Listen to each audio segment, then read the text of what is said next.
The darkness of Wickham Manor had long hidden its endless secrets, but this time one truth wouldn't be enough to unravel them. All of it was about to change. A deadly game was set to reach its final act. Can you understand the twisted motives behind the silent betrayals?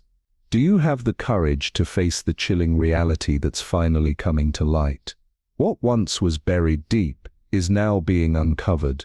The man who left this place, broken and forgotten, has returned, not as a victim, but as the one ready to reclaim what's rightfully his. Wickham Manor, an imposing monument to time, had weathered centuries of tumult and change, its dark, carved oak panels standing as silent witnesses to the countless secrets whispered within its walls. Tonight, however, the whispers were no longer soft and murmured but sharp, urgent, laden with a kind of palpable dread that seemed to settle heavily in the air. These whispers had transformed into hushed speculations, muted exchanges behind closed doors, their intensity mirrored by the rustling of silk skirts across the polished mahogany floors. Sir Reginald Whitcomb, the formidable patriarch, had died under mysterious circumstances, his passing occurring on the eve of the reading of his will. He had been in life a man of rigid conviction, a symbol of the empire's once glorious past, a titan in the industrial world, and a peer whose power reverberated through the highest echelons of society. But it was not merely his death that sent tremors through the family and the glittering circles of the elite. It was the sinister undertones of what his demise might conceal. His sudden departure had torn a hole in the carefully constructed facade of propriety, leaving only a lingering sense of fear, of something darkly amiss. "It's a dreadful business," muttered Elena Hartley, her fingers curling tightly around the stem of her champagne coupe, her voice a mix of distaste and discomfort, a mask of propriety barely concealing her unease. One mustn't let decorum lapse, even in grief. Charles Whitcomb, Sir Reginald's younger brother, let out a dry sardonic chuckle, his eyes glinting with an unreadable expression. "Ah yes," he replied, his tone sharp, "the family always does so well at maintaining composure, even as the vultures circle." Elena's smile was thin, polite, an entirely hollow thing, the kind one would give at a high society luncheon. "One must always maintain composure, Charles. Is that not what you always preach?" The drawing room, with its towering ceilings and dark wooden beams, felt like a cavern, the lingering fire in the hearth, crackling with a reluctant warmth, the flickering light casting long shadows on the assembled guests. The family had gathered here, their uneasy clusters forming a patchwork of silent calculations, eyes darting, hands fidgeting with nervous tension. Among them was Agatha Marple, a woman of quiet presence, her silver hair framing a face of serene observance. She sat in the corner by the window, knitting needles clicking in soft rhythm, seemingly out of place amidst the tension. Hired discreetly by Elena to investigate certain anomalies in the family's finances, Agatha had yet to reveal the full extent of her observations, but tonight she simply observed the clink of glass, the low murmur of voices, the occasional burst of hollow laughter. They all ceased the moment Edmund Whitcomb entered the room. Tall, lean, with an untamed air about him, Edmund exuded a kind of rebellious ease that both fascinated and scandalized the old guard. Though the heir to the Whitcomb fortune, he had made himself an inconvenient thorn in the side of those who clung to tradition. "Ah, the prodigal grandson," Charles muttered under his breath, his gaze lingering on Edmund as he moved through the room. Edmund acknowledged the remark with a brief nod, though his eyes quickly swept the room, settling on Elena with a gaze that spoke volumes, silent, unspoken words passing between them, a shared understanding that hung heavy in the air. But before anything more could transpire, the butler entered with an announcement. "The solicitor has arrived, sir. The will was to be read the following morning, but for tonight, the family and guests were to remain in the manor, caught in the thick of uncertainty."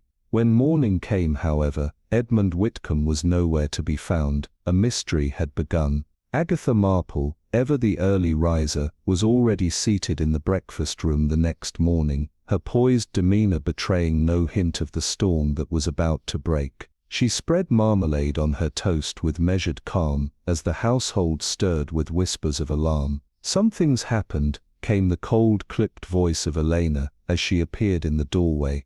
Agatha's eyes never left her teacup as she took a deliberate sip. "Indeed," she replied, her voice carrying the weight of experience. "Edmund's missing." Agatha Marple did not believe in coincidences. A patriarch dies, and the heir vanishes without a trace. No, this was no random event. This was something calculated, something far darker than anyone could have anticipated. "Tell me everything," Agatha said, setting down her cup with a decisive motion, and so the case began. The picturesque countryside surrounding Whitcomb Manor, rolling green fields dotted with bursts of late summer bloom, and quaint cottages nestled beneath the shadows of ancient oaks, belied the darkness that now hung over the estate. But as the manor loomed, it was clear that the quiet beauty of the landscape would soon be overshadowed by the storm of secrets it was about to unleash. The imposing facade of Whitcomb Manor loomed against the grey sky, its grandeur undeniable, yet beneath its stately exterior, an unsettling heaviness seemed to press in on the very air around it. Agatha Marple, seated in the back of the hired motor car, took in the sight with a sharp, quiet appraisal. She had seen many such houses in her time, homes where wealth clung to the crumbling bones of history, where the walls, saturated with age, absorbed secrets as readily as they did the scent of polished wood and lavender sachets. Whitcomb Manor was no different. As she stepped from the car, the click of her heels on the gravel seemed to echo louder than expected, the sound swallowed by the heavy silence that hung around the house. With deliberate care, she adjusted the small unassuming hat perched neatly upon her silver curls. Agatha was not a woman to command attention by conventional beauty. Her small frame and practical tweed coat, along with the modest brooch, shaped like an acorn pinned to her chest, made her blend effortlessly into the background. Yet, to those unaccustomed to being truly observed, her presence was profoundly unsettling. She was greeted by Elena Hartley at the door, the woman's composed exterior belying the tension that tightened her features. Agatha couldn't help but notice the slight tautness at the corners of Elena's mouth, the way she held herself, guarded, as if perpetually aware of the emotions she carefully contained beneath her poised demeanor. Elena, impeccably dressed in a navy blue day dress with geometric embroidery, her dark hair pinned into a soft bob beneath a cloche hat, extended a gloved hand. "Miss Marple, thank you for coming so promptly," she said, her voice smooth, yet tinged with a trace of urgency. Agatha took the hand, her own grip, light but firm. "Of course, my dear, I do have a certain interest in vanished men." Elena's smile was tight, almost imperceptible, and she turned to lead Agatha into the heart of the manor. The entrance hall, with its gleaming black and white marble floors, seemed to stretch endlessly beneath the glow of a massive crystal chandelier. Gilded frames lined the walls, each bearing the stern faces of Whitcomb ancestors, expressions that ranged from disapproving to outright scornful. "You must understand," Elena began, her voice softer now, as she guided Agatha through to a more intimate sitting room. "Edmund was not the sort to simply vanish."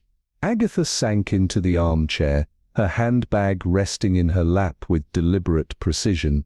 "So I gather," she replied, her voice calm but laced with the suspicion that lingered in her words. Elena hesitated before continuing, her fingers smoothing a crease in her gloves. "Edmund had plans, grand plans. He intended to use his inheritance to fund a workers' union. He believed in reform, in change, and for some that was difficult to accept." Agatha's brow quirked. "Some?" she asked, her voice like a needle pricking the silence. Elena's lips pressed together tightly. "The Whitcomb family," she replied, her tone strained. "Sir Reginald was furious when he learned of Edmund's intentions.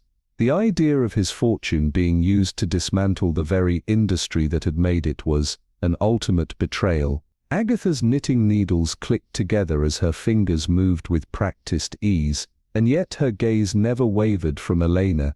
And yet Sir Reginald is dead, she mused aloud. The question remains, who benefits from Edmund's disappearance? Elena paused, the weight of the question settling over her like a heavy blanket. Charles, she said, her voice low. Most obviously. Agatha nodded, her expression neutral. Charles, the late Sir Reginald's brother, a man once second in line to inherit, now suddenly restored to prominence. Elena's eyes narrowed slightly, but Agatha's next words cut through the tension like a blade. And yet, she continued thoughtfully, one must never overlook the more subtle motives. Greed, yes, it is the obvious contender, but there are other forces at play: revenge, fear, desperation. These can be just as potent. Elena stared at her, a flicker of something indecipherable passing through her gaze.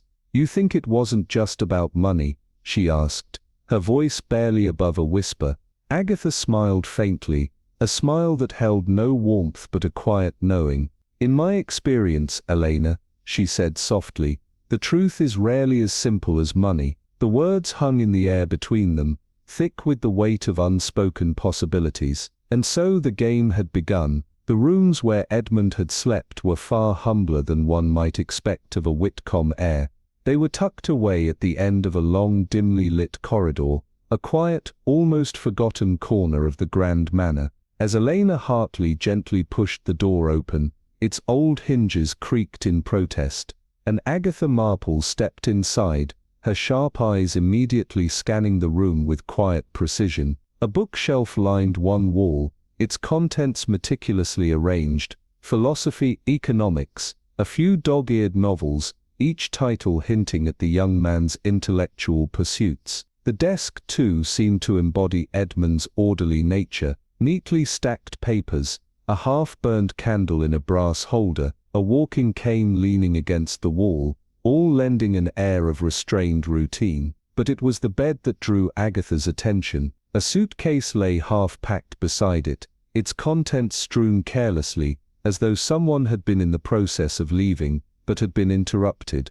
Curious, she murmured, her voice barely a whisper. Elena's frown deepened, and she nodded in agreement. People who leave in a hurry tend to do one of two things: either they take too much or too little. This is neither.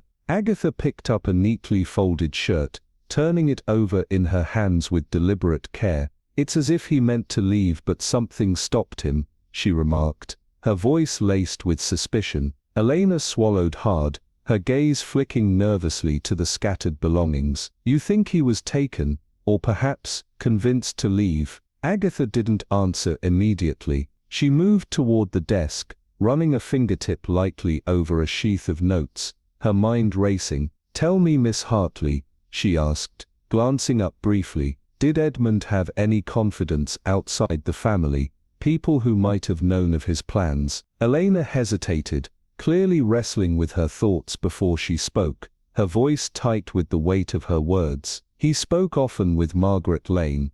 She was a maid here once, years ago, left but returned recently. She and Edmund became quite close. Agatha's lips pursed thoughtfully. And Margaret was here the night he disappeared. Elena's hesitation spoke volumes. I don't know for certain, she admitted, but I do know she was the last person he spoke to before dinner. Agatha nodded, her eyes narrowing. It was something to begin with. She glanced around the room one last time, taking in the faint smell of lavender and dust that lingered in the air. As she stepped to the window, the great expanse of the Whitcomb estate spread out before her, perfectly manicured hedges, rolling lawns, and beyond them, the dark outline of the woods. But something felt amiss. The room, though it appeared simply abandoned, held an emptiness, a sense that something had been quite removed, as if the very air had been hollowed out. Agatha Marple had seen enough houses steeped in grief and deceit to know one thing with certainty: Whitcomb Manor was holding its breath,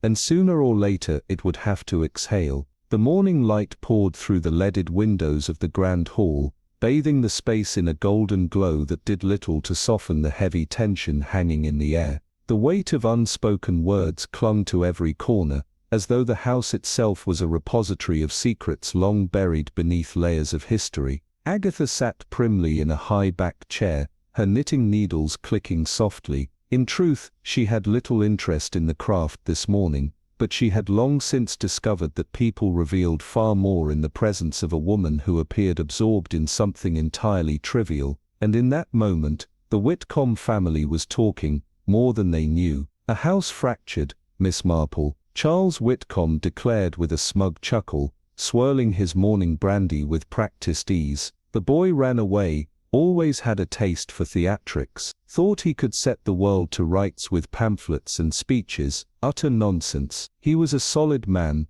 broad-shouldered and square-jawed, his silvering temples lending him an air of statesmanship, though the permanent sneer on his lips undermined the effect. Agatha did not look up from her knitting, but her voice, cold and measured, cut through the room. "Your nephew vanishes the night before the will is read, and you find that unremarkable." Charles barked out a laugh, clearly unfazed. "On the contrary, Miss Marple, I find it entirely predictable. Edmund always thought he was cleverer than he was. Wouldn't surprise me in the least if he's off somewhere, staging his own grand disappearance for the sake of drama." Agatha's fingers paused, her knitting forgotten as her eyes fixed on him with quiet intensity. She said nothing, but the room seemed to grow colder in her silence, as if the walls themselves were waiting for the truth to unfold. The tension in the room grew thicker as Agatha's unblinking gaze held Charles Whitcomb, her voice breaking through the uneasy silence with a soft yet sharp edge.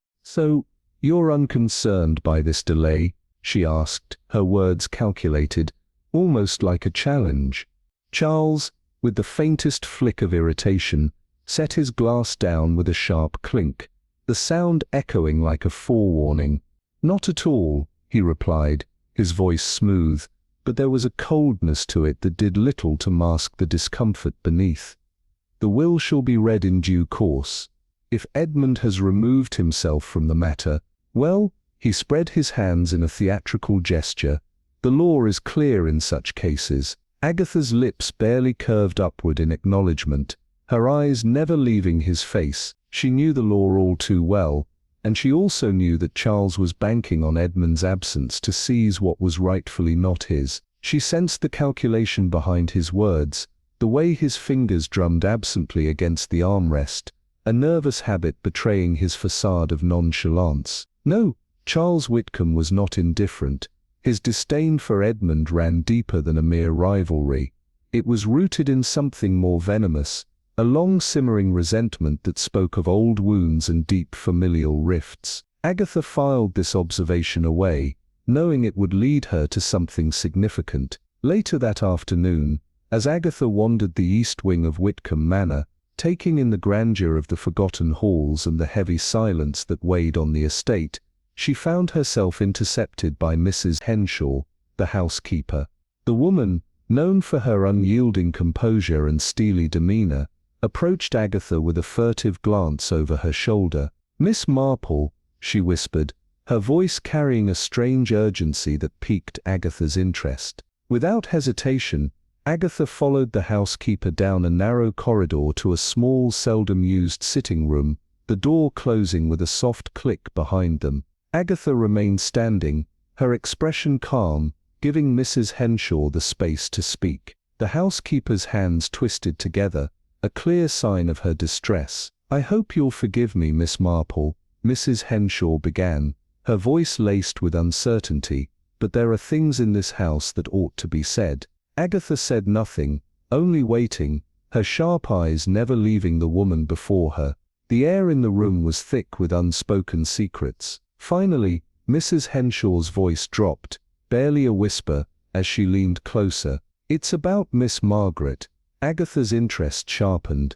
"Margaret?" she asked, her voice quiet but firm. Mrs. Henshaw hesitated, as though weighing the importance of her words, before responding, her gaze flicking nervously toward the door. "You wouldn't have heard of her, of course. She was never meant to be spoken of." Agatha's fingers tightened almost imperceptibly around the knitting in her lap, the faintest trace of anticipation building within her. "Tell me," she urged, her voice quiet but demanding. Mrs. Henshaw swallowed hard, taking a deep breath as though bracing herself for the revelation. "Years ago, when Sir Reginald was a younger man, there was a maid named Anne Lane. She was quiet, hard-working, and she caught Sir Reginald's eye." Agatha's lips barely pressed together, her mind already grasping the weight of the situation. It was the story that played out in so many grand houses, an affair, a secret, a life forever altered by the invisible power of wealth and position. "She fell pregnant," Mrs. Henshaw continued, her voice faltering slightly. "Of course it was all hushed up. She was sent away before she began to show. The child, a girl, was raised by an aunt in a village far from here. Never acknowledged, never spoken of." Agatha's gaze remained steady, though her mind raced. "And where is she now?" she asked, her voice almost too calm for the weight of the question. Mrs. Henshaw's eyes dropped, as though ashamed of what she was about to say. "She came back," she whispered, the words hanging in the air like a dark omen. Agatha's heart quickened at the unexpected twist. "Under what name?" she pressed, her voice now barely audible. Mrs. Henshaw looked around one last time, ensuring no one was listening. "Margaret Lane," she said, her voice trembling. The name sounded ordinary, but to Agatha, it resonated with the significance of a forgotten past coming to life once more. "And why did she return?" Agatha asked, the curiosity in her tone betraying the depths of her intrigue. Mrs. Henshaw hesitated, glancing over her shoulder as if the very walls might betray her. "I believe she wanted what was rightfully hers," she said, her voice barely a whisper. "Blackmail, bloodline." The words struck Agatha like a blow. She stood there for a moment, digesting the implications of what she had just heard, the pieces of a puzzle she hadn't yet fully seen beginning to fall into place. Later that evening, as the sun dipped below the horizon, casting long shadows over the estate, Agatha found herself sitting across from Elena, in the dimly lit study. The fire crackled softly, casting flickering shadows over the leather-bound volumes lining the walls, the room heavy with the weight of unspoken truths. Agatha's voice broke the silence. "You knew about Margaret," she said, her words cutting through the stillness like a blade. Elena's fingers curled tightly around the armrest of her chair, her knuckles pale from the pressure.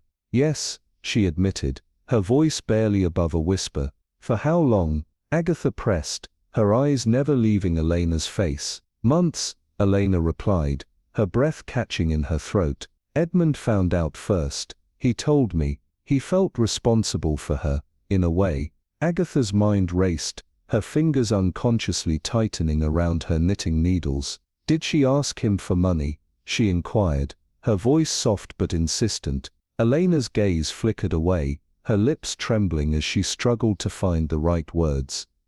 "She never." Agatha's eyes never left Elena, as she spoke, her mind turning over the fragments of the story she had been gathering, piecing them together like a delicate jigsaw. "So you're saying she blackmailed Sir Reginald outright?" she asked, her voice low, but heavy with meaning. Elena's expression tightened, her hands gripping the edge of her chair as she nodded slowly. "Yes," she said, the weight of the truth pressing down on her shoulders. "And when Sir Reginald died," she turned to Edmund. Agatha exhaled, her fingers tapping lightly against the table, her thoughts racing ahead of the conversation. "And what did Edmund think of all this?" she asked. "They argued. I know that much," Elena replied, her voice trembling for the briefest of moments. "The night before he disappeared, they spoke in the library. I don't know what was said, but when I saw Edmund afterward, he was troubled." Agatha leaned forward, her eyes narrowing, studying Elena's every word. "Did he tell you he was planning to leave?" she asked, her tone sharp, pressing for answers. Elena's voice remained steady, but there was a subtle quiver in it that Agatha caught. "No," Elena whispered. "He wouldn't have left without telling me." Agatha's gaze locked onto hers, reading the hidden layers of uncertainty. "You're certain of that?" Elena's eyes flitted away briefly, a flash of something, pain, anger, guilt, crossing her features. She met Agatha's gaze again, her answer clear.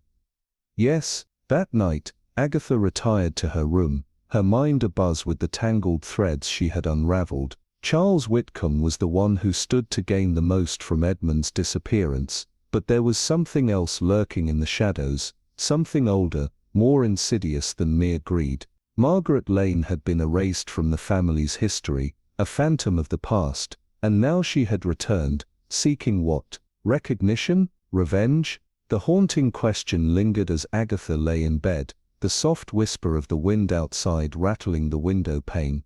Somewhere in the dark expanse of Whitcomb Manor, the distant toll of a clock struck midnight, marking the passage of time in a house built on secrets. Agatha closed her eyes, pulling the covers tightly around her, her thoughts swirling like a storm inside her mind. She had seen enough of houses built on lies to know that secrets never stayed buried for long. The next morning, a steady drizzle began to fall over Whitcomb Manor, blurring the world beyond its grand windows.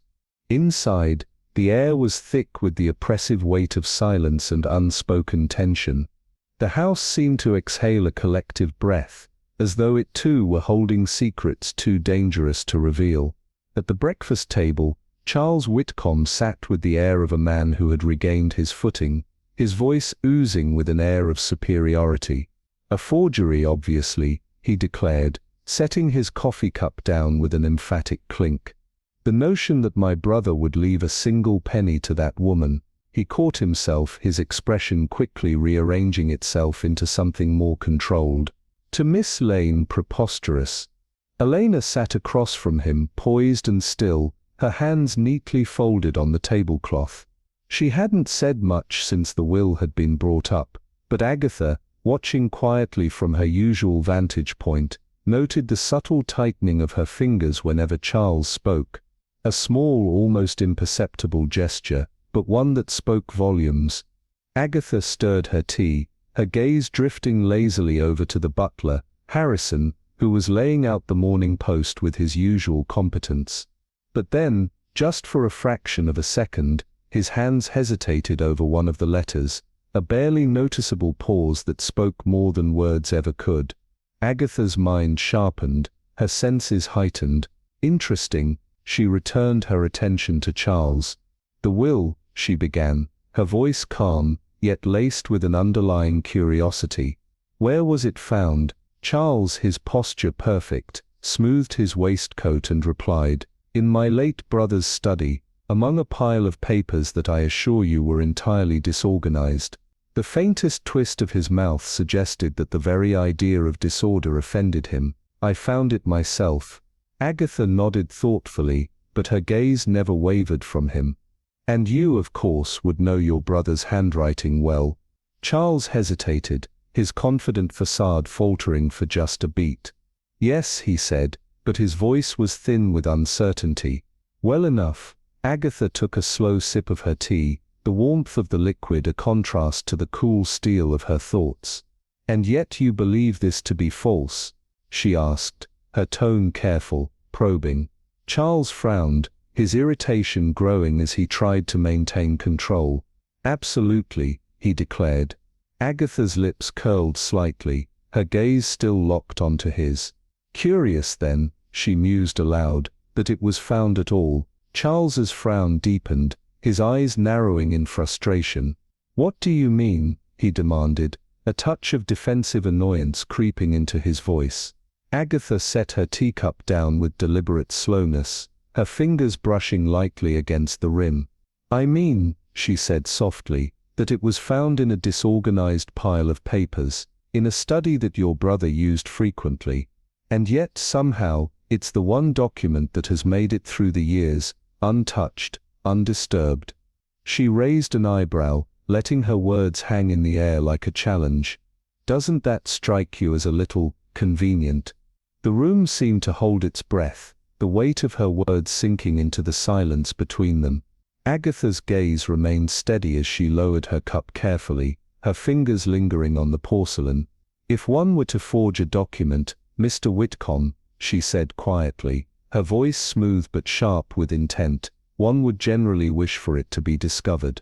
If this will had been meant to remain secret, why then would it have been left among a stack of papers so carelessly? Charles opened his mouth to respond, but paused, the words evaporating before they could escape. Elena, who had been silent up until now, shifted slightly, the tension in her posture betraying her unease. "You believe it to be real then, Agatha?" she asked, her tone betraying the tiniest flicker of uncertainty. Agatha tilted her head, eyes narrowing thoughtfully. "I believe, Miss Hartley, that Sir Reginald was a man capable of change," she replied, her voice measured. "Whether he intended to act upon that change, well, that is another matter entirely." The study at Whitcomb Manor, dark oak and heavy leather, seemed to hold 1,000 untold stories within its walls, the faint scent of tobacco still lingering in the corners as though time itself had forgotten to pass. Agatha sat at the great mahogany desk, the supposed will spread before her like a treasure map, leading to more questions than answers. Across from her sat Mr. Phelps, the solicitor, adjusting his spectacles with an air of quiet authority. "The problem, Miss Marple, is not the writing, but the signature," he remarked, his voice low, but with an edge of discomfort that made Agatha's pulse quicken. Agatha nodded slowly, her eyes scanning the document with sharp precision. The text of the will, the body of it, matches Sir Reginald's previous documents almost exactly, the loops of his letters, the slant of his words, she murmured. "But the signature, too careful," Phelps interrupted, his voice a whisper of realization. "Too deliberate." The difference was subtle, but Agatha knew it was the most crucial detail. A man signing his own will typically did so with a certain familiarity, a swift fluid motion of the pen. This signature, however, had been drawn with meticulous, almost agonizing precision. "A forgery then?" Agatha asked, her voice cutting through the quiet. Or had Sir Reginald been uncertain, hesitant, as he signed away the bulk of his fortune to an illegitimate daughter, no one had ever acknowledged. The room seemed to close in around her as the weight of the unspoken truths pressed down like an invisible hand. Agatha leaned back, her fingers steepled thoughtfully, her mind whirring as she considered the possibilities. "A forgery, if well done, is meant to be undetectable," she said, her gaze flicking briefly to Phelps, whose brow was furrowed in thought.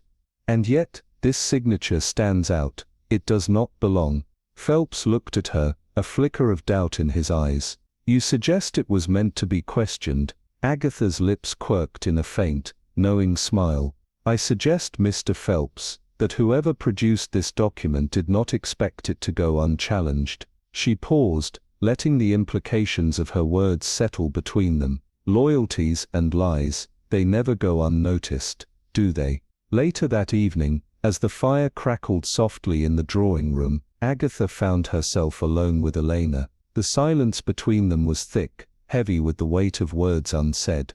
Agatha's voice broke the quiet like a whisper, delicate yet sharp. "You once loved Charles, didn't you?" she asked, her gaze unyielding. Elena's breath caught, the slightest hitch in her chest. "Why do you say that?" she replied, her voice thick with something unspoken. Agatha studied her carefully, noting the tightness in her features. "You are not a woman easily flustered, Miss Hartley, and yet when Charles dismisses you, you react as if it wounds you still." Elena exhaled slowly, a deep breath escaping her lips before she answered, her voice distant. "It was a long time ago, but not forgotten." A pause, then softly, "No." Agatha watched her closely, sensing the layers of emotion hidden beneath her calm demeanor. "And yet you chose Edmund." Agatha prodded, her voice almost gentle. Elena's lips curved into something that could almost be called a smile, but it was a shadow of one, full of hidden pain. "You make it sound as though I were choosing wallpaper, Miss Marple," she said, her tone both dismissive and bitter. "Not at all," Agatha replied, her voice low but insistent. "I believe you chose very carefully." Elena glanced away, her gaze fixated on the fire, as though the flickering flames could offer her some solace. Charles wanted the things men of his class always want, she said after a long moment.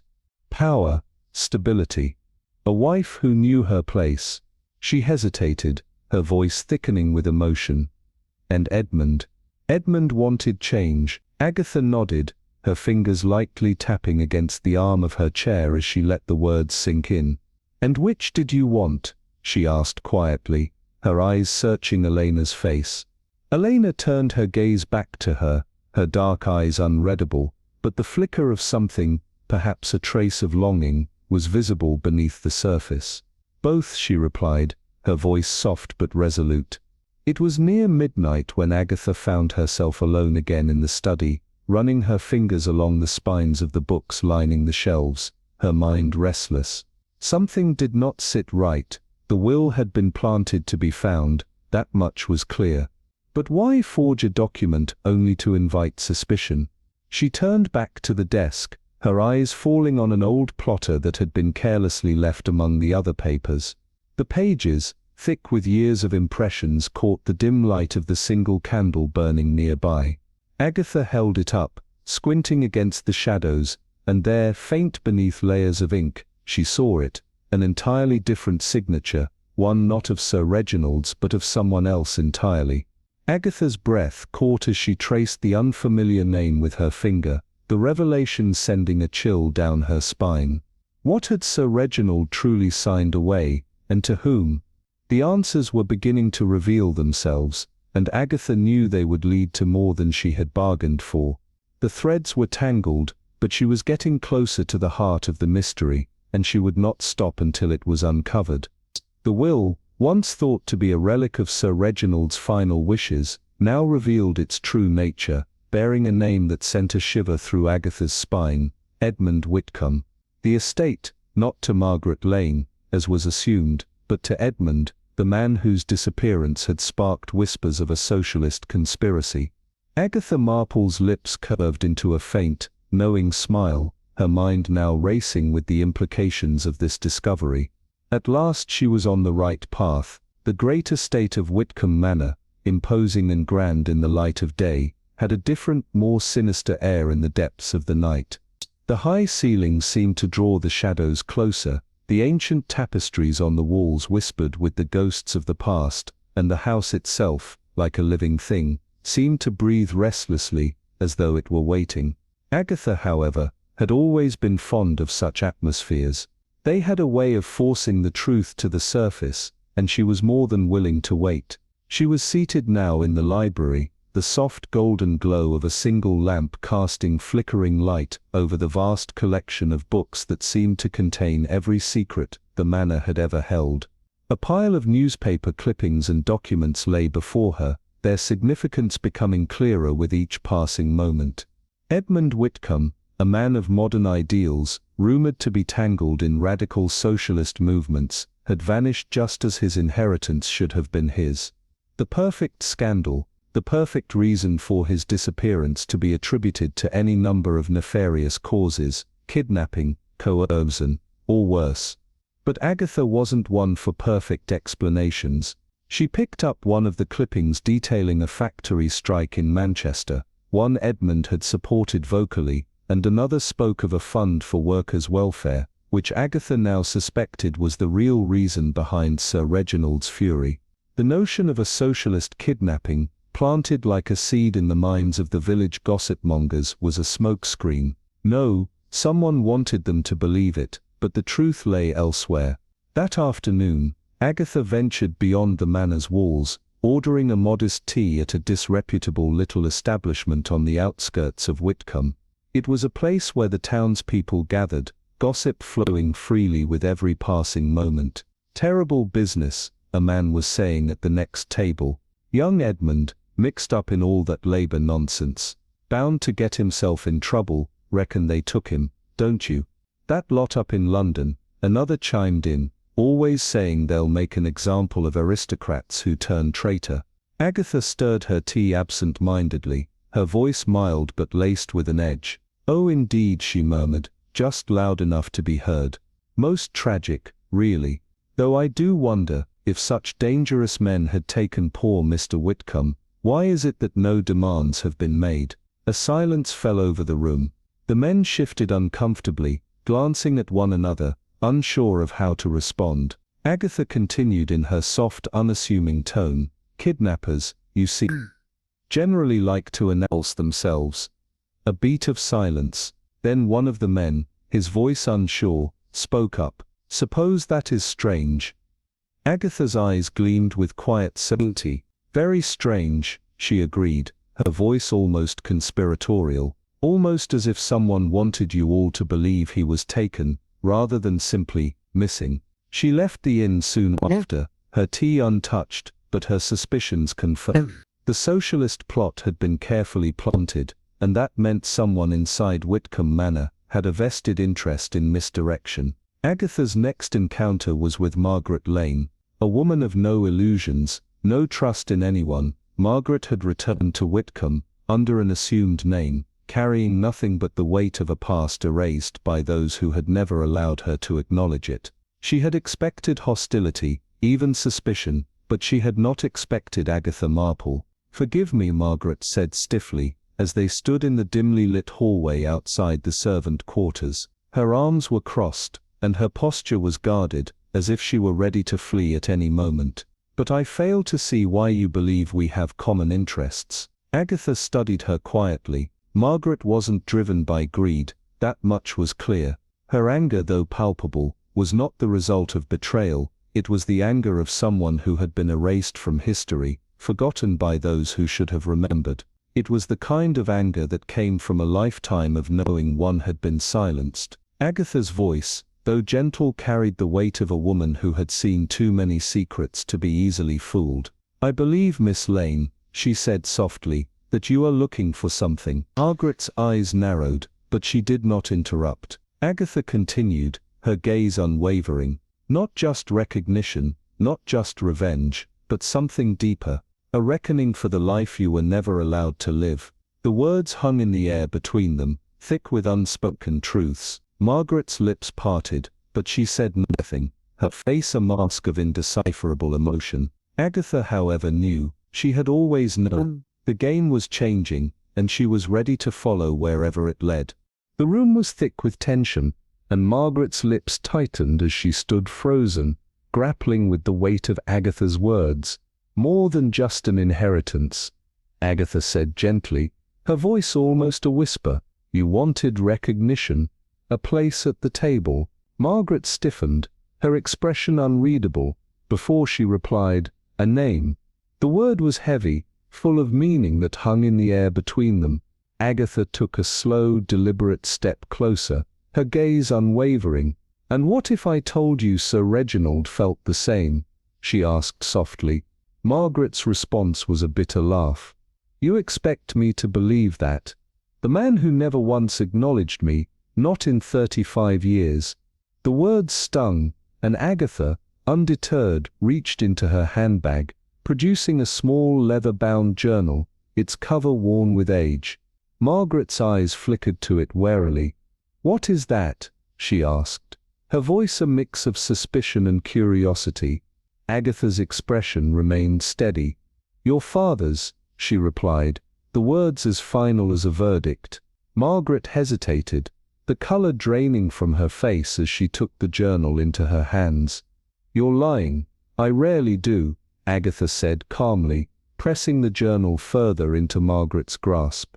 "Shall we take a look?" The hidden chamber was behind a secret panel in the library, one that slid open with the faintest click. The air inside was heavy, stale, clinging to the scent of old paper and dust, as though the room itself had not seen daylight in years. A writing desk, a few shelves and a forgotten lamp that hadn't been lit in decades surrounded them, casting eerie shadows. Diaries were strewn across the desk, their spines cracked and pages yellowed with age. Sir Reginald had not been a man given to sentiment, but regret. That, it seemed, was something he had known all too well. Margaret stood still, her breath shallow as she turned the fragile pages. Her hands trembled as the ink-stained words of her father leapt from the pages, speaking of a guilt so deep it seemed to bleed through each letter. "I have done a terrible thing," the writing began. I have built an empire upon my own vanity, and in doing so, I have turned away my own flesh and blood, Margaret. I wonder if she knows how much I think of her, but how could she? I have ensured she will never know. Margaret's breath caught as she read, her eyes wide with shock. Agatha, reading over her shoulder, murmured softly, "Well, well." It turned another page. "Edmund has found out. He confronted me. He wants me to acknowledge Margaret. I told him I would consider it, but I fear it is too late. Charles would never allow it. I see now that I have built my legacy on shifting ground." Agatha's lips parted as she absorbed the words. "Now that is most interesting," she murmured. Margaret was shaking, her hands faltered on the journal, the realization slowly sinking in. "He meant to name you," Agatha confirmed, her voice low and steady, "and Edmund was going to make sure of it." Margaret swayed, gripping the desk for support, her knees buckling beneath the weight of the revelation. Agatha placed a steadying hand on her arm, her gaze full of quiet understanding. "Miss Lane, I do believe we are on the same side after all." Margaret exhaled shakily, her gaze flicking nervously toward the door. "And Charles?" she asked, her voice barely above a whisper. Agatha's smile was thin, her eyes gleaming with the cold light of truth. "My dear, I suspect we will find that Charles has been working very hard to ensure that neither you nor Edmund ever receive what you are owed." The air seemed to tighten, the atmosphere in Whitcomb Manor, crackling with unease, as though the house itself was holding its breath. The storm that had been brewing all evening finally broke with a furious roar, sending rain lashing against the windows and rattling the very bones of the house. Inside, the tension was no less tempestuous. Long-buried secrets clawed their way to the surface, ready to be exposed, and now it seemed someone had killed to keep those secrets buried. The discovery of Margaret Lane's death came as a shock, but not a complete surprise. It was Mrs. Henshaw, the housekeeper, who found her first, the sharp scream of the maid shattering the uneasy silence of the evening. Within moments, figures rushed into the room. Charles, pale but composed, Eleanor clutching her throat as though she was suffocating, even Harrison, the butler, whose normally steady composure had cracked. Margaret lay sprawled in a small sitting room, off the east wing, a modest space far removed from the grand suites that would have been hers by right. The scene was almost disarmingly peaceful. A teacup, tipped onto its saucer, half drained. A book, one of Sir Reginald's diaries, its pages marked by a ribbon, lay open beside her, but the woman who had fought for so long for a place in the world, for a name, was now silent forever, her life snuffed out before she could claim what was rightfully hers. Agatha stood in the doorway, her mind racing. She had seen this before, the tragic end of a story long overdue for its reckoning, but the question remained, who had killed Margaret Lane, and why? And more importantly, what was the next secret that would be revealed in the shadow of her death? Agatha Marple stood by the body, her sharp gaze darting from detail to detail with meticulous precision. The teacup, its delicate porcelain now stained, the faint trace of bitter residue on Margaret's lips, and the heavy lingering scent of poison that hung in the air. Too neat, too deliberate. This had not been an accident. Margaret had been silenced, her voice stolen in a way that felt chillingly methodical. It was Charles who spoke first, his tone bitter, cold with disdain. "This is what comes of meddling in things best left alone," he sneered. His words were laced with an almost palpable frustration, but Elena, unable to contain her fury, spun toward him. "For God's sake, Charles," she snapped, "a woman has just died." But Charles, unflinching, cut her off with a sharp retort. "And that is precisely the point, my dear," he said, his voice tight with a restrained fury. "This whole business has been nothing but a slow-motion disaster. First Edmund, now this. We're being dragged into scandal, into ruin." Elena's eyes blazed with an emotion that could only be described as defiance as she took a step closer to him. "And would that truly be so terrible?" she asked, her voice low and dangerous, her words hanging heavy in the air. An intense silence settled between them, the weight of unspoken truths pressing down on everyone in the room. Agatha, ever observant, broke the stillness. "Who had access to the tea?" she asked, her voice calm but commanding. Harrison, standing stiffly by the door, answered, "It was left on the sideboard, Miss Marple. Miss Lane prepared it herself. Sugar, cream, everything within reach." Agatha's eyes flickered with thought. A careless crime then, she mused aloud, or a clever one. She allowed the silence to stretch for a moment, before Charles, unable to hold back his impatience, exhaled sharply, and paced toward the fireplace. "Well, there's no use mincing words," he muttered. "It's Edmund, obviously." Elena recoiled, her expression a mixture of disbelief and horror. "You can't be serious." "Oh, I am quite serious," Charles insisted, his voice growing darker.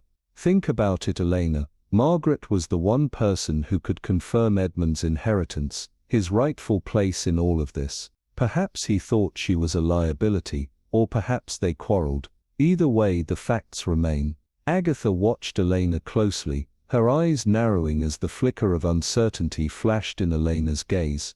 The seed of doubt had been planted. Margaret's death had shaken something loose inside her, something she wasn't ready to admit yet. Elena knew more than she was letting on, a secret buried deep inside her. Later, when the household had retreated into an uneasy silence, Agatha found Elena alone in the drawing room, her eyes fixed on the fire, lost in thought. "Tell me, Miss Hartley," Agatha asked, settling into a chair across from her, her voice deceptively mild, "would you have married Edmund if he had lost the estate?" Elena's gaze snapped to hers, sharp and dangerous, as though Agatha had struck a nerve. "What an extraordinary question," she said, her voice tinged with sarcasm, "and yet, one worth considering." Her expression remained unreadable, but Agatha caught the flicker of something in her eyes. "I loved him," Elena said, her voice softer now, almost vulnerable. Agatha nodded slowly. "I believe you did," she agreed. Then she added, almost as an afterthought, "and yet you also once loved Charles." A flicker passed over Elena's face, a flash of something too quick to define. She said, her voice barely audible, "That was a long time ago, but it's never been forgotten." Agatha's gaze softened, her tone gentle but probing. "He still has power over you, doesn't he?" Elena's hands clenched into fists in her lap, her knuckles white. "He always does," she whispered, her voice full of resignation. Agatha leaned forward, her eyes steady. "Ah, so that's it. Loyalty and ambition, a war you've been waging within yourself for years." Elena let out a bitter laugh, shaking her head. "You have no idea," she muttered, her voice rough with emotion. "No, my dear," Agatha said, her voice almost soothing. "I rather think I do." The shadow in the hallway later that night was unmistakable as Agatha took her usual slow walk through the darkened corridors, her mind racing with the facts. Margaret was dead, poisoned quickly and efficiently. The forged will had been nothing but a diversion. But why? Elena's affections were tangled in something deeper than mere love, and yet, there was more to this mystery than met the eye. Agatha's thoughts swirled, each piece falling into place, but still, the ultimate question remained: who had killed Margaret Lane, and why? What dark secrets were waiting to be uncovered next, and what price would they all pay for the truths that lurked in the shadows of Whitcomb Manor? The heavy stillness of the corridor pressed in around Agatha Marple, as she turned the corner, her breath catching as a shadow flitted past, too quick to be a servant, too deliberate to be a mere wandering guest. She pressed herself against the cold stone wall, listening intently. Footsteps, soft, measured, purposeful. Someone was moving through the house under the cover of darkness, and Agatha had no doubt they knew exactly why Margaret Lane had died. Outside, the thick mist curled around Whitcomb Manor, creeping along the ancient stone walls like ghostly fingers, swallowing the grand estate in an eerie hush. The storm had passed, but the tension had not. The house had changed overnight, its opulence turned oppressive, its grand halls now a labyrinth of secrets, deception and murder. In the vast drawing room, Agatha stood before the gathered household, her knitting set aside. The pieces had finally aligned, the tangled threads of deceit unraveled to expose a truth long buried, a truth fed by greed, ambition, and fear. A truth that once revealed, would leave this family in ruin. She turned her sharp gaze toward Charles Whitcomb, who stood by the fireplace, a glass of whiskey in hand, his aristocratic composure unwavering. "You knew," Agatha said, her voice quiet yet piercing. Charles arched an eyebrow. "Knew what, precisely?" "That Sir Reginald led a double life," she answered.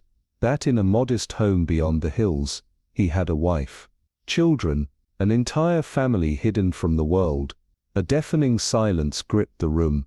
Elena Hartley's fingers tightened around the armrest of her chair, her breath hitching. The butler, Harrison, kept his gaze respectfully lowered, though his posture stiffened ever so slightly. Even Charles, a man who had spent his life manipulating every outcome, had paused mid-sip. Agatha pressed on.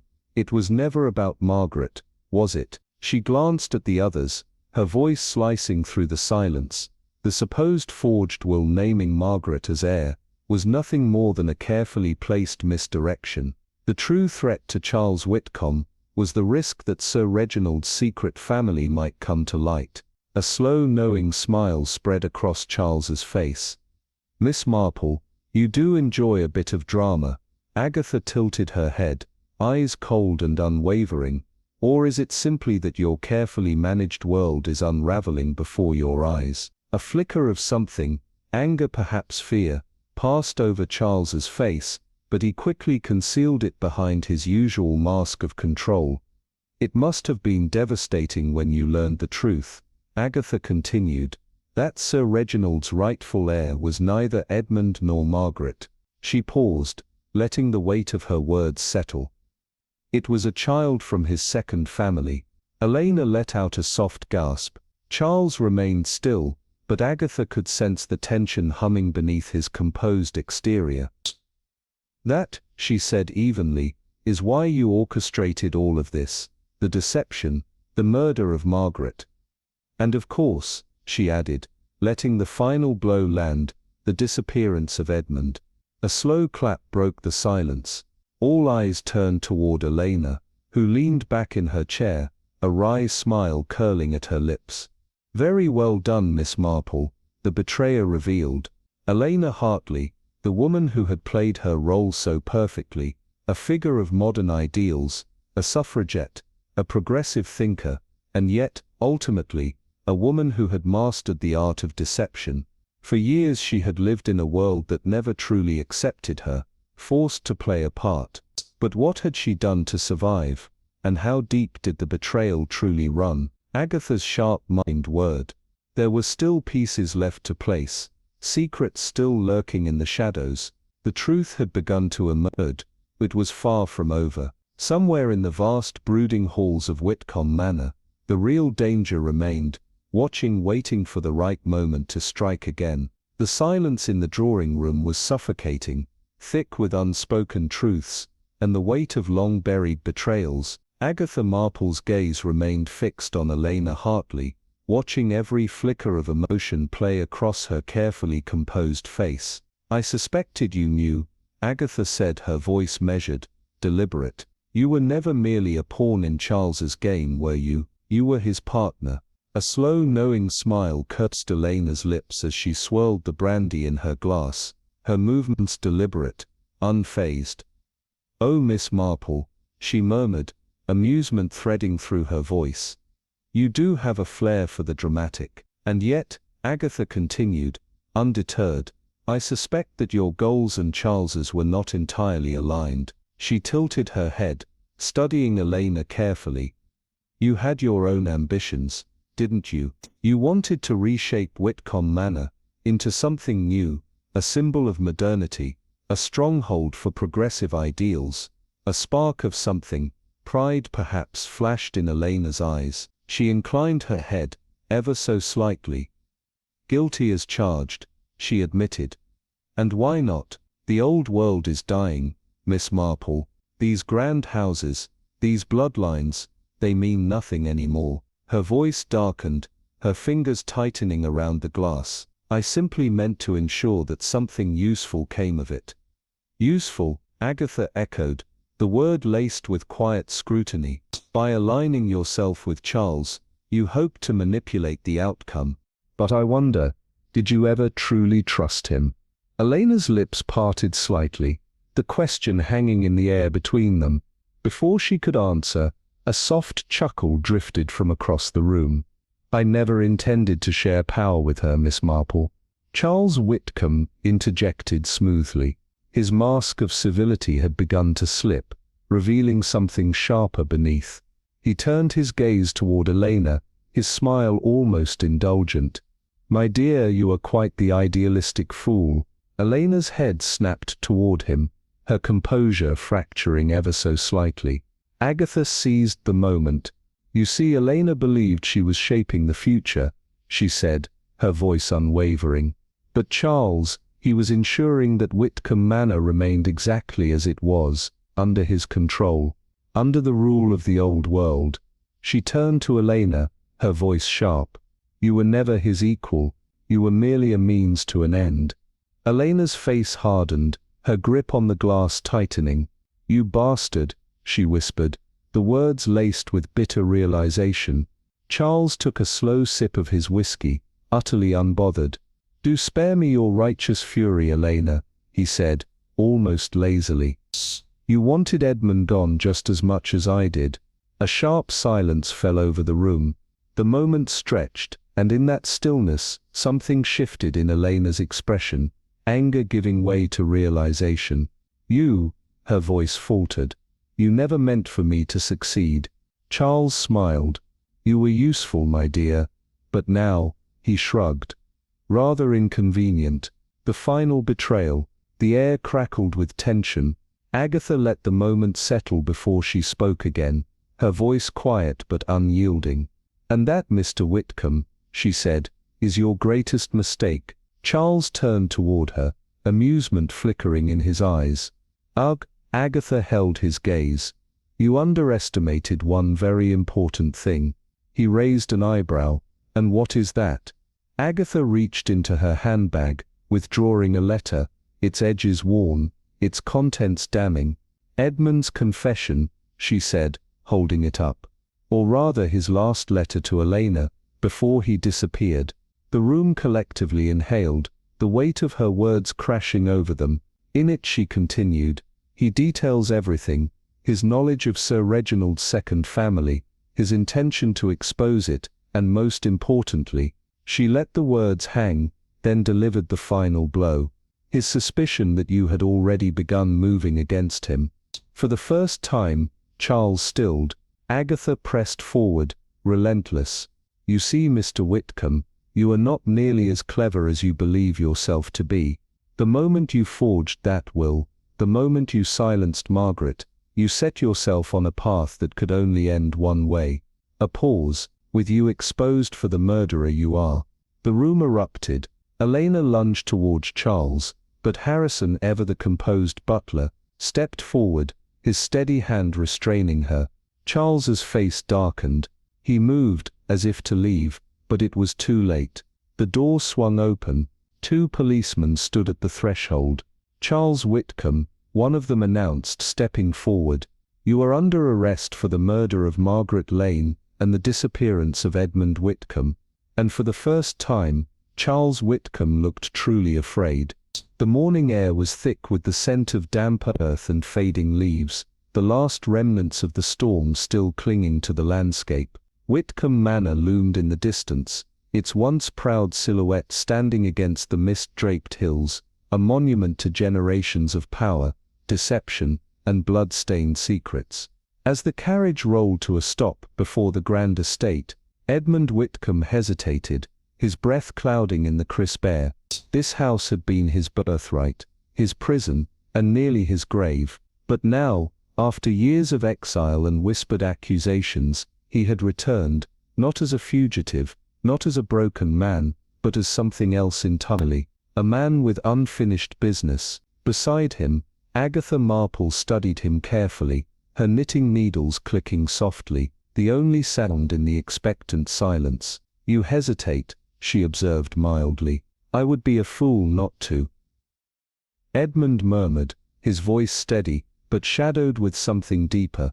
"I have seen what this house does to those who claim it." His jaw tightened, eyes tracing the darkened windows where ghosts of the past still lingered.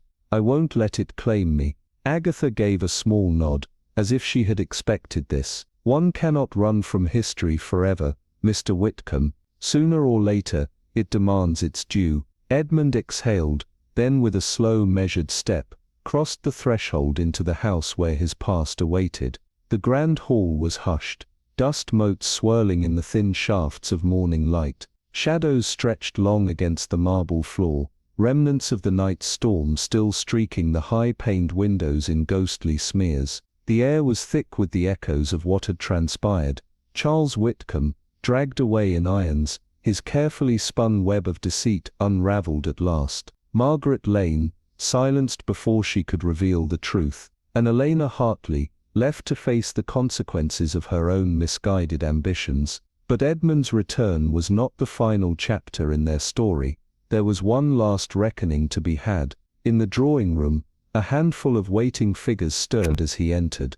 The solicitor, Mr. Phelps, adjusted his spectacles, his expression grave. Distant relatives of the Whitcomb line sat in tense anticipation, their eyes filled with the quiet calculation of those waiting to see which way the tide would turn. And then there was Elena, once poised to carve her own legacy from the ruins of the old world, now standing amidst the wreckage of her shattered plans. Her gaze flickered over Edmund's face, searching for something, understanding perhaps, or absolution. She would find neither easily. "Well," she said, her voice quiet, laced with something unreadable. "You're back." Edmund met her gaze unflinchingly. "I never intended to leave." A bitter smile ghosted across Elena's lips, her fingers tightening around the silk folds of her dress. "No," she murmured. "I imagine you didn't." Agatha cleared her throat, stepping forward with quiet authority. "Before anything else," she said, her voice even, "there is one final matter to be settled." All eyes turned to Mr. Phelps, who carefully placed a thick envelope upon the polished mahogany table before him. "The true will of Sir Reginald Whitcomb," he announced solemnly. A hush fell over the room.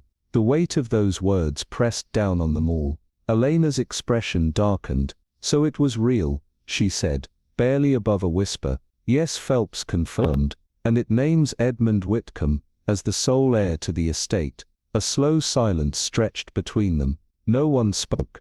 Elena did not look surprised, only resigned. Edmund stared at the document before him, the legacy of a family name that had haunted him all his life. He had spent years resenting it, railing against the weight of its obligations, and the corruption it carried. And yet as he reached for the parchment, he realized something he had never understood before. This was not about power, it had never been about power, it was about ending a cycle of deception that had festered within these walls for generations. It was about reclaiming not just a house, but the truth that had been buried beneath it. And so with a steady hand, he picked up the will, sealing his fate, and that of Whitcomb Manor, once and for all. The morning mist clung stubbornly to the valley, as the first rays of sunlight stretched over the distant hills, casting Whitmore House in a ghostly glow. The great estate had stood for centuries, a silent witness to treachery, power, and whispered secrets that had long outlived the men and women who once wove them into existence. But today the house was no longer just a monument to the sins of its past. It was something more, something unspoken yet undeniable. Alexander Whitmore stood at the entrance, his fingers brushing the cold iron of the gate, the weight of his inheritance pressing upon him like an iron shroud. He had not returned to reclaim power. He had not returned to rewrite history. He had returned to bury the ghosts that had haunted this house for too long. Beside him, Eleanor Harrow watched in measured silence, her expression unreadable as the wind stirred the loose tendrils of her hair. "You mean to stay?" she murmured, more statement than question. Alexander's lips curled into something that might have been a smile in another lifetime. "I mean to change what this house stands for," he replied, his voice quiet but firm. "Not through whispers in darkened corridors, not through carefully hidden bargains, but through truth." Eleanor studied him for a long moment, her calculating gaze giving way to something softer, something uncertain. Then, for the first time, she smiled. Not the poised, deliberate smile of a woman who knew how to wield her influence, but something real, something unguarded. "That," she murmured, "would be a first for a Whitmore." The estate had begun to stir with new purpose. Servants who had once moved through the halls with silent resignation now lifted their heads. The great house, which had once thrived on secrets and suspicion, now seemed to breathe differently. Even the light that filtered through the stained glass windows seemed warmer, less oppressive. In the sunlit garden, Miss Adelaide Thorne sat with her hands folded neatly over her lap, her ever-present knitting set aside for once. She had watched generations of Whitmores rise and fall, had seen the estate's fortunes shift like tides against a crumbling shore, and yet for the first time in decades, she felt something stir within her, a whisper of hope. "You never doubted me," Alexander said, as he lowered himself onto the bench beside her. Adelaide's sharp eyes twinkled with amusement. "Oh, I doubted you plenty," she admitted, her fingers tightening briefly around the folds of her dress. "I simply hoped you would prove me wrong." Alexander exhaled a quiet chuckle, shaking his head. "You always knew the truth about my grandfather, didn't you?" She gave a small nod. The signs were there. He was ruthless. Yes, cunning, but not without conscience. Alexander's gaze drifted toward the manor, the weight of its past pressing against his shoulders like a storm waiting to break. "And now?" Adelaide resumed her knitting, her fingers deft and steady. "Now," she said, not looking up, "you decide what to do with it." A long silence stretched between them, and then slowly, Alexander leaned back, tilting his face toward the golden light of the afternoon sun. The house behind him, once a prison of deceit, seemed lighter somehow, as though for the first time in its long and troubled history, it had finally exhaled. Days later, as Adelaide prepared to depart, the butler approached her in the dimly lit foyer. "You are a remarkable woman, Miss Thorne," he said, his voice tinged with quiet reverence. Adelaide's lips curved in a wry smile. "Oh, I do try." On the front steps, Alexander and Eleanor stood watching as the carriage was brought around. "You'll come back, won't you?" Alexander asked. Adelaide turned her gaze to the house, taking it in one last time. "I think," she mused, "that Whitmore House has quite enough detectives for the time being."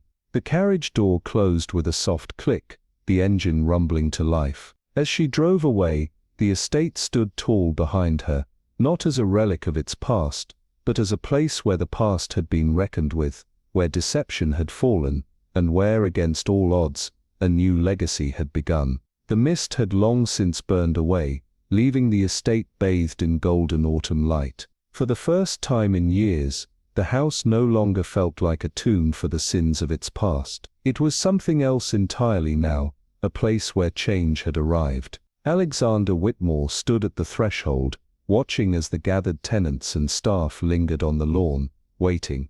These were the people who had once toiled under the weight of the Whitmore name, who had learned to navigate its corridors of power and betrayal, and now they stood before him, waiting to see what would come next. "You've inherited more than just wealth," Eleanor murmured beside him. "You've inherited a responsibility." Alexander nodded, his gaze never leaving the expectant faces before him. He had spent a lifetime running from the weight of his name, but today, he would not. Today he would stand. The doors of the great hall creaked open, and Alexander stepped forward, not as a man burdened by the past, but as one who was ready at last to face it. The crisp autumn air carried the weight of whispered history as Alexander Whitmore stood before the gathered crowd, his hands steady despite the storm within. The estate loomed behind him, its towering silhouette a stark reminder of all that had come before, secrets buried, lives broken,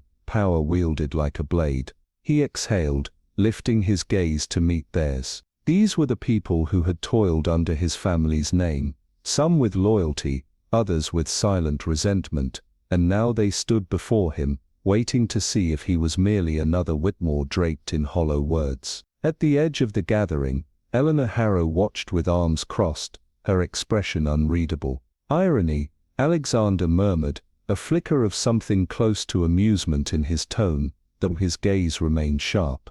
"You should be standing beside me." A shadow flickered across Eleanor's face, something old and unspoken. "No, Alexander," she replied, her voice softer than expected. "That was never my place." She gestured toward the grand estate behind them, its walls steeped in the sins of their ancestors. "This was always yours." There was no bitterness in her words, only truth. He studied her for a long moment, memories threading between them like ghosts lingering in the cold. Too many betrayals, too many wounds left unhealed. And yet, there was still understanding, something that could not be erased even by time. "Thank you," he said simply. Eleanor inclined her head, a trace of a smile ghosting her lips. "Make good on your promises." And then she turned, her steps unhurried as she disappeared into the crowd, leaving Alexander alone to face his future. The murmurs among the villagers and estate workers grew louder, uncertainty crackling in the air. A Whitmore had always been a master, a ruler, never a man seeking redemption. Miss Adelaide Thorne stood quietly at the back, her sharp eyes missing nothing. Alexander cleared his throat, his voice carrying through the crowd with quiet strength. "Many of you have spent your lives working for this estate, for my family, and many of you have suffered for it." A hush fell, only the rustling wind filling the silence. "My grandfather ruled through control, through the belief that power must never be shared, but I am not him." A ripple of uneasy surprise. A Whitmore admitting such a thing. "Change is coming," Alexander continued. "This estate will no longer be a fortress built on fear and silence. It will be a home for those who built it, not just for those who inherited it."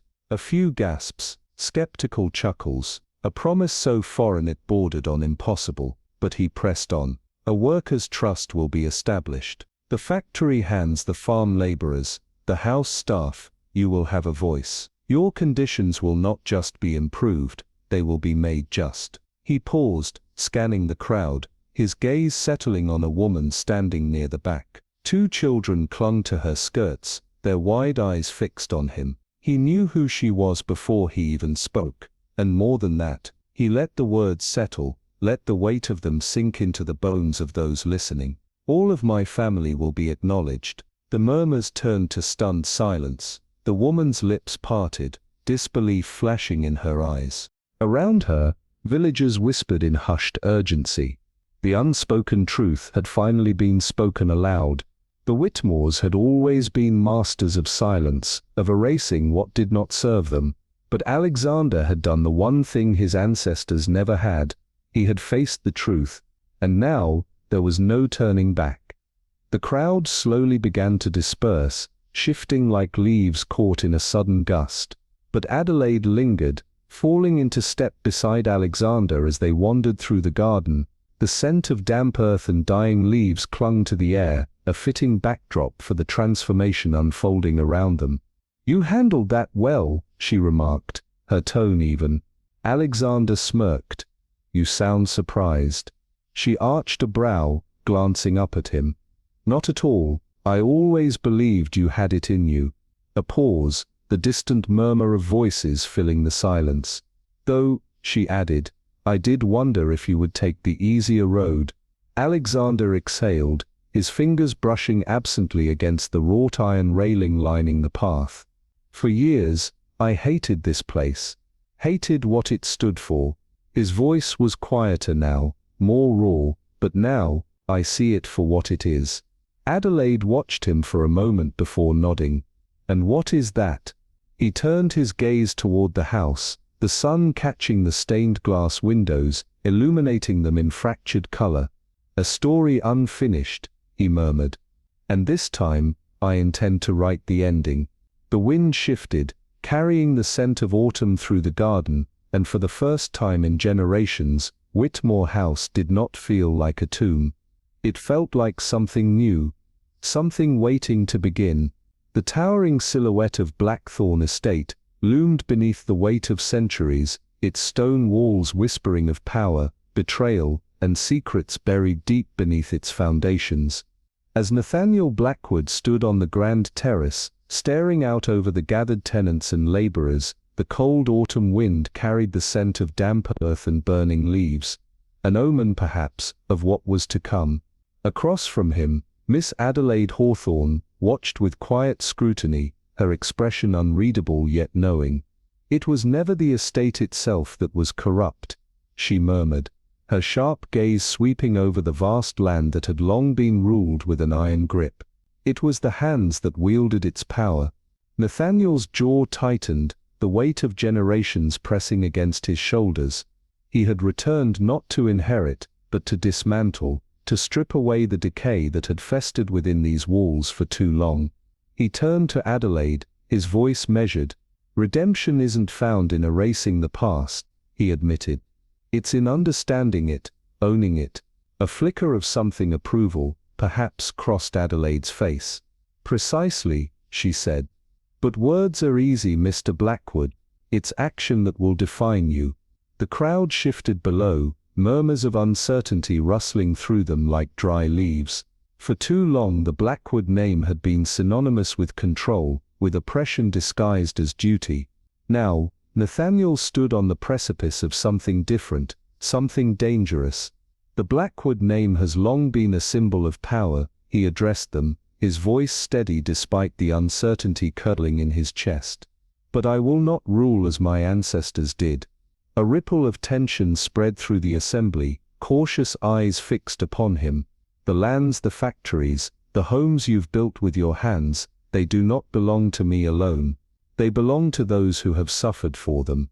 A hushed silence fell, save for the distant caw of a raven perched atop the estate's highest tower. "The wealth of this house will not be hoarded. The workers will have a voice. The forgotten will be acknowledged. No longer will this place be governed by fear." He turned then, locking eyes with a woman standing at the edge of the gathering, a woman whose father's blood ran in his own veins. "My family, all of my family, will no longer be shadows." The murmurs turned into whispers, shock rippling through the crowd like a stone cast into still water. The Blackwoods had long been masters of silence, of erasing those who did not fit their legacy. But tonight, that silence had been shattered. Adelaide's keen eyes studied him for a long moment before she exhaled a soft chuckle. "You'd make a fine politician," she mused. Nathaniel smirked, though there was a trace of something weary in his expression. "Heaven forbid." They stopped at the great doors of the estate, the evening light casting long shadows across the gravel path. Nathaniel turned to her, his voice lower now, more solemn. "I owe you more than I can ever repay." Adelaide waved a dismissive hand, though her gaze was warmer than before. "You owe me nothing, except perhaps," she arched a brow, "that you keep your word. Build something worth remembering." Nathaniel inclined his head. "I will." And for the first time in decades, Blackthorn Estate, long a house of whispers and ghosts, stood on the threshold of something new, not a dynasty of control, but one of purpose. Adelaide, satisfied at last, turned and walked away, leaving Nathaniel to forge the future alone.